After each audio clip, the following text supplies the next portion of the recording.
నమస్తే welcome to Q news నేను కిరణ్. మొత్తానికి ఏదైతే అనుకుంటున్నామో అదే జరుగుతుంది.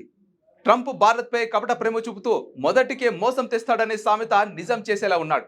We put a 50% tariff on India on oil. They're the second largest. They're very close to China in terms of the purchase of oil.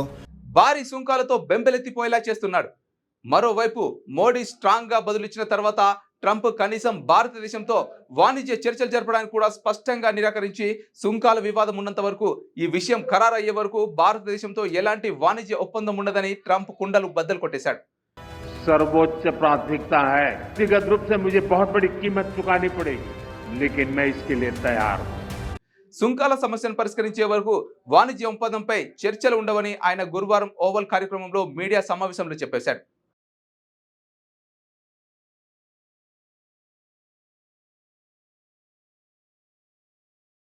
భారత్పై సుంకాల బాంబులు ప్రయోగిస్తున్న అమెరికా అధ్యక్షుడు ట్రంప్ కి గట్టి గుణపాఠం చెప్పేందుకు భారత్ కూడా సిద్ధమవుతోంది.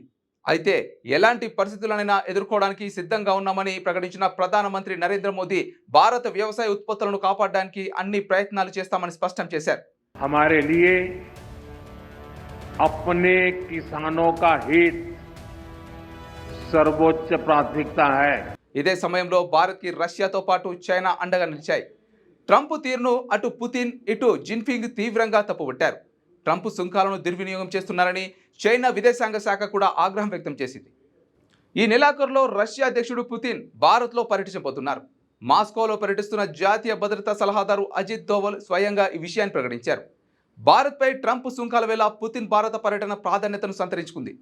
రష్యా నుంచి చవకగా భారత్ ముడి చమురును దిగుమతి చేసుకుంటోందన్న నెపంతో ట్రంప్ భారత్పై అదనపు సుంకాలను విధించారు. మరోవైపు ఆగస్టు 31న చైనాలో జరిగే SCO సమ్మిట్ కి ప్రధాని మోదీ కూడా హాజరవుతున్నారు.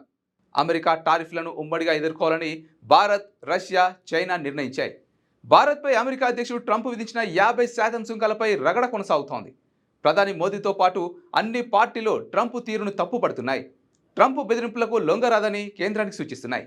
ట్రంప్ విధించిన సుంకాలతో భారతీయ వస్తువుల ధరలు 50% పెరుగుతాయని, అప్పుడు భారతీయ వస్తువులు కొనడానికి ఎవరు ఇష్టపడరని అన్నారు థరూర్. అమెరికాపై భారత్ 17% సుంకాలను మాత్రమే విధిస్తోందని అన్నారు. ట్రంప్ కి కౌంటర్ గా అమెరికాపై భారత్ 50% సుంకాలు విధించాలని కోరారు.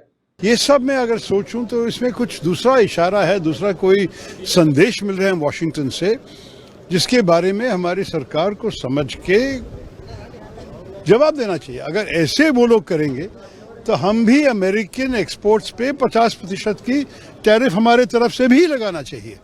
సుంకాల విషయంలో ట్రంప్ ద్వంద్వ వైఖరి అనుసరిస్తోందన్న అభిప్రాయంతో భారత్ ఉంది. ఇది ఇవాల్టి స్పెషల్ స్టోరీ. మరొక స్టోరీతో మళ్ళీ మీ ముందుకు వస్తాం. అంతవరకు చూస్తుండండి క్యూ న్యూస్. నేను మీ కిరణ్. లేటెస్ట్ న్యూస్ తెలుగు మరియు ఇంగ్లీష్ అప్డేట్స్ కోసం ఇప్పుడే క్యూ న్యూస్ అఫీషియల్ యాప్ ని ప్లే స్టోర్ నుండి డౌన్లోడ్ చేసుకోండి. సరికొత్త సమాచారాల కోసం క్యూ న్యూస్ వెబ్సైట్ ని ఫాలో అవ్వండి. ఛానల్లో ప్రాంతీయ, జాతీయ, అంతర్జాతీయ వార్తలు వీక్షించండి. లైక్ చేయండి.